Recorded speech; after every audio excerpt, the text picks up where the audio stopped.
हिमाचल प्रदेश में इस समय कहीं रिवाज बदलने की बात हो रही है तो कहीं ताज बदलने की बात हो रही है। लेकिन कांग्रेस है जो इस बार एक बार फिर से जोर दिखा रही है और कह रही है कि हम ताज बदल कर रहेंगे। बात करने के लिए हमारे साथ इस समय मौजूद हैं हमीरपुर की नादौन सीट से विधायक और साथ ही साथ हिमाचल कांग्रेस में चुनाव समिति के अध्यक्ष सुखविंदर सिंह सुक्खू जी। सर, सबसे पहले तो बहुत स्वागत आपका खबरें अभी तक पर। धन्यवाद। क्या तैयारी है? रिवाज बदलेगा या ताज बदलेंगे आप? हम तो राज बदलेंगे। जो राज है, जिससे जनता दुखी है, किसान दुखी है, महिलाएं दुखी है, युवा रोजगार के लिए लेने के लिए दुखी है। हर जगह दुख ही दुख हो, परेशानी हो, ऐसे राज को बदलना जरूरी है। हम राज बदलने की लड़ाई लड़ रहे हैं। भारतीय जनता पार्टी इस समय विजय रथ रैलियां चला रही है, कैसे रोकेंगे उनके रथ को? नहीं, विजय रथ कौन सा विजय रथ होता है? अभी तो चुनाव का बोर्ड डला नहीं, तो विजय रथ कहाँ से हो गया? किस चीज़ का विजय रथ चला रही है? पुलिस घोटाला हुआ, उस चीज़ का विजय रथ चला रही है। शराब कांड में 7 लोग मर गए, उस चीज़ के लिए विजय रथ चला रही है। खनन माफिया प्रदेश पर हावी हुआ, उस लिए विजय रथ चला रही है। विजय रथ किस चीज़ का चला रही है? ये विजय रथ नहीं है। ये जो धन बल का प्रयोग कर कर अपनी विजय प्रभाषित की जा रही है, उस चीज़ को दिखाने के लिए, अपना हौसला बुलंद करने के लिए इस शब्द का इस्तेमाल किया जा रहा है। एक 23 पन्नों की चार्जशीट आप लेकर आए हैं इस समय। ये टाइमिंग, ये एकदम चुनावों के एंड वक्त की क्यों चुनी कांग्रेस ने? ये हमारे जो चेयरमैन हैं चुनाव इसके चार्जशीट कमेटी के, इसका जवाब तो वो दे सकते हैं। मैं तो इतना ही कह सकता हूँ, जो चार्जेस लगे हैं कांग्रेस पार्टी उसके प्रति बहुत गंभीर है। आने वाले समय में इस बात की पूरी इंक्वायरी करवाई जाएगी। मुख्यमंत्री कहते हैं ये चार्जशीट नहीं, ये फर्जी शीट है और इसे पूरी तरह से नकारते हैं, वो डस्टबिन में डालते हैं। नहीं, वो तो बोलेंगे ही ऐसे बेचारे, उन्होंने क्या बोलना, और वो तो उनके पास जवाब नहीं है ना, क्या बोलेंगे वो? कुछ लेकिन अब जब चुनाव एकदम सर पर हैं, वोटिंग अब से कुछ ही दिनों बाद होगी, उस समय जोर शोर से आप ये मुद्दे उठा रहे हैं। पहले से क्यों ये आवाज को और ज्यादा बुलंद नहीं किया कांग्रेस ने?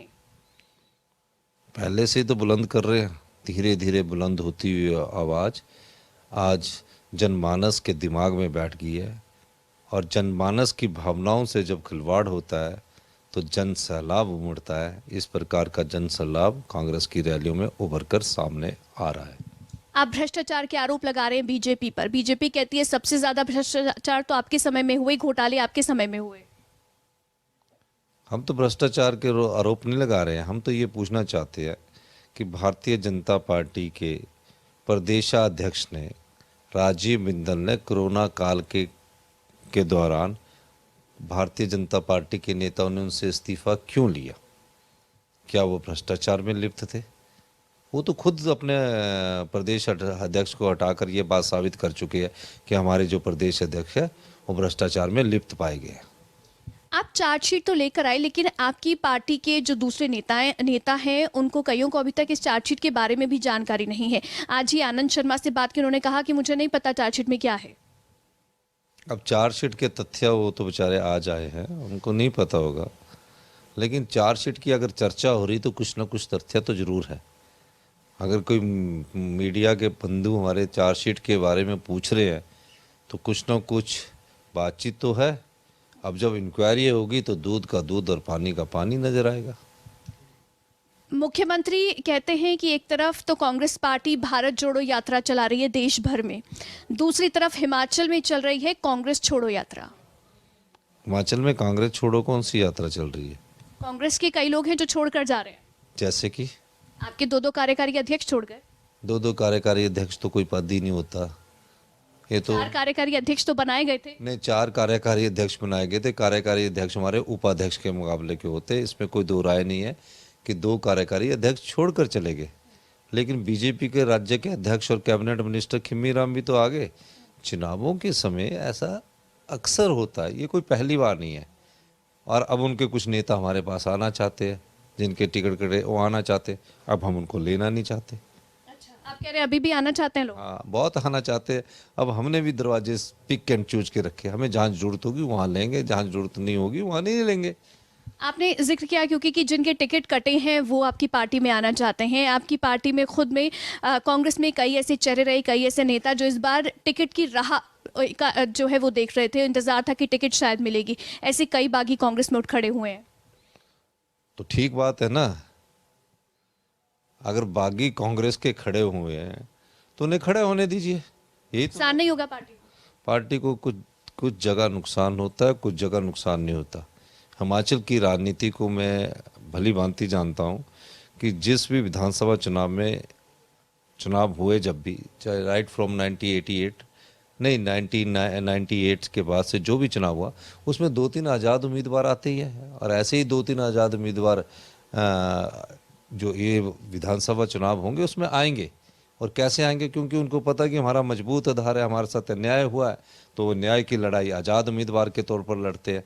पर उस विधानसभा क्षेत्र की जनता ये जान जाती है कि इसके साथ न्याय नहीं हुआ है, तो वो सोचते कि ये जीत कर भी कांग्रेस में आ जाएगा। तो ऐसे कई उम्मीदवार खड़े हैं, तो खड़े होने दीजिए, उसमें क्या कर सकते हैं। अब जब उनको हमने मनाने की कोशिश की, नहीं माने, तो स्वतंत्र भारत में सबसे बड़ा अधिकार चुनाव लड़ने और वोट डालने का मिला, उसका प्रयोग किया उन्होंने। लेकिन क्योंकि इस समय आप वापस से सत्ता में आने का इंतजार कर रहे हैं और कोशिश है, आप कह रहे हैं राज बदलेंगे हम, तो उसमें कहीं ना कहीं रोड़ा नहीं अटकाने का काम होगा इससे। नहीं, ऐसा नहीं होता, हर चुनाव में होते। पिछले चुनाव में भी 3 आज़ाद उम्मीदवार चुनकर आए, एक सीपीएम का आया, इसमें भी 2-3 आ जाएंगे।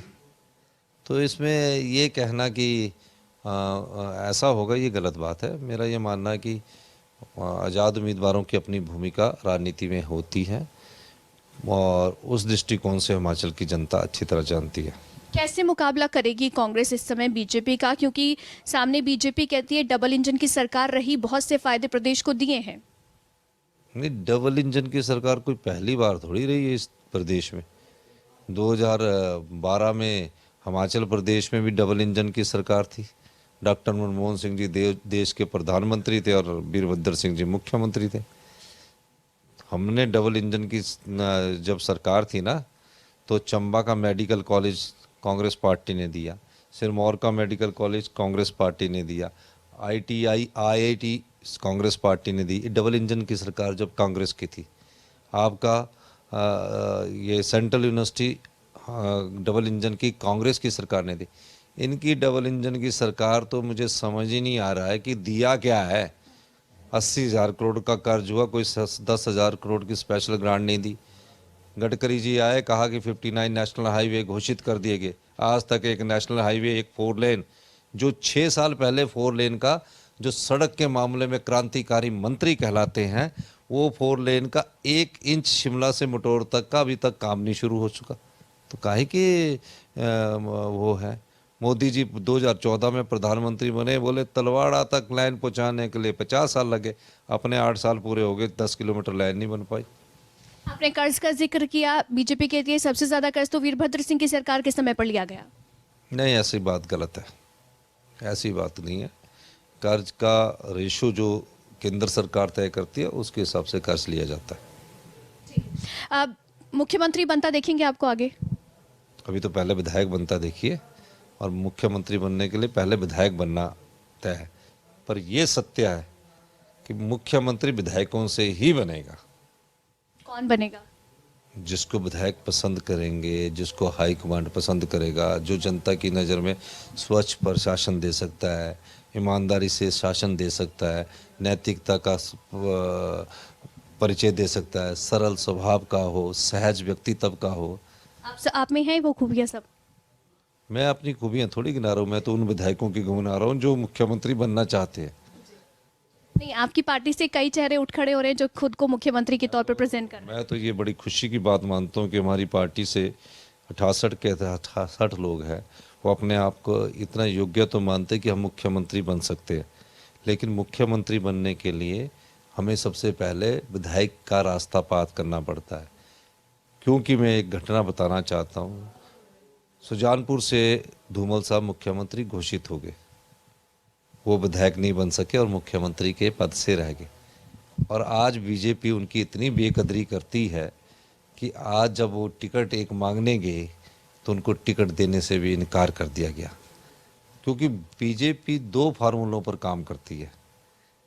जब धूमल साहब मुख्यमंत्री हार गए, उनके विधायक जीत गए, तो उनको दोबारा मुख्यमंत्री नहीं बनाया। पर उत्तराखंड में उनको जब धामी जी हार गए तो उनको मुख्यमंत्री बना दिया। पहला डबल स्टैंडर्ड का ये स्वरूप है। दूसरा डबल स्टैंडर्ड का स्वरूप मैं बताऊँ आपको कि हम परिवारवाद में किसी को टिकट नहीं देंगे। तो वो बेचारा नरेंद्र बरागटा जी का बेटा चेतन बरागटा आज़ाद उम्मीदवार लड़ा, उसका टिकट कट गया। और आज परिवारवाद में उसको फिर जुब्बल कोटखाई से टिकट दे दिया, महेंद्र सिंह के बेटे रजत को टिकट दे दिया।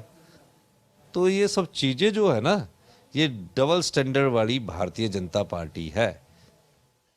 इसलिए इस बातों को भी आपको ख्याल रखना चाहिए। आप इस बार कितने तैयार हैं सरकार बनाने के लिए, कितने आश्वस्त हैं? सरकार तो बन ही रही है। जिनको टिकट मिल रहा वो रो रहे हैं, जो केंद्रीय मंत्री है वो रो रहे हैं।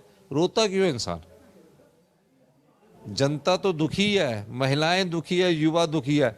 यहाँ तो भारतीय जनता पार्टी के टिकटार्थी भी दुखी है, वो भी रो रहे हैं। हंसराज जी वो रो रहे हैं, अनुराग ठाकुर जी वो रो रहे। अब रो रहे हैं, खुश कौन नजर आ रहा है? तो इनके जो ये नेता यही रो रहे हैं, यही खुश हो रहे। तो इसका मतलब है कि ये दुखी होकर बोल रहे हैं कि हमको तो इस सरकार से भी छुटकारा दे दो, हम तो इतने दुखी हो गए। अंदर जब घुटन महसूस करते हैं जो लोग, जो मंत्री रहकर भी, विधायक रहकर भी घोर विपक्ष का सामना करते हैं, ना उनकी आवाज़ बाहर निकल पाती है, तब उनका रोना निकलता है। भारतीय जनता पार्टी के टिकटार्थियों का रोना शुरू हो चुका है। जनता को इन्होंने 5 साल रुला कर रखा है।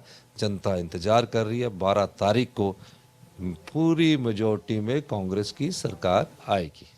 कितनी सीटों का आंकड़ा आप रख रहे हैं इस समय जनता के सामने? मैं वो भविष्यवक्ता नहीं हूँ, मैं तो जनता की नब्ज को जान के जानता हूँ कि पूरी मेजॉरिटी आएगी, फुल मेजॉरिटी आएगी। 100% फुल मेजॉरिटी आएगी। ये आपको हमने बता दिया, आपने लिख लेना। आप बताइए कौन खुश है इस सरकार में? उनके मंत्री रो रहे हैं, मैंने आपको पहले बताया। तो इसलिए पूरी मेजॉरिटी आएगी।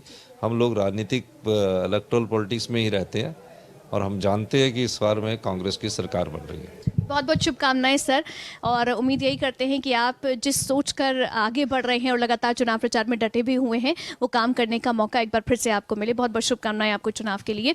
आप सुन रहे थे सुखविंदर सिंह सुक्खू जी को। कैमरा पर्सन ललित के साथ अवंतिका यादव, खबरें अभी तक।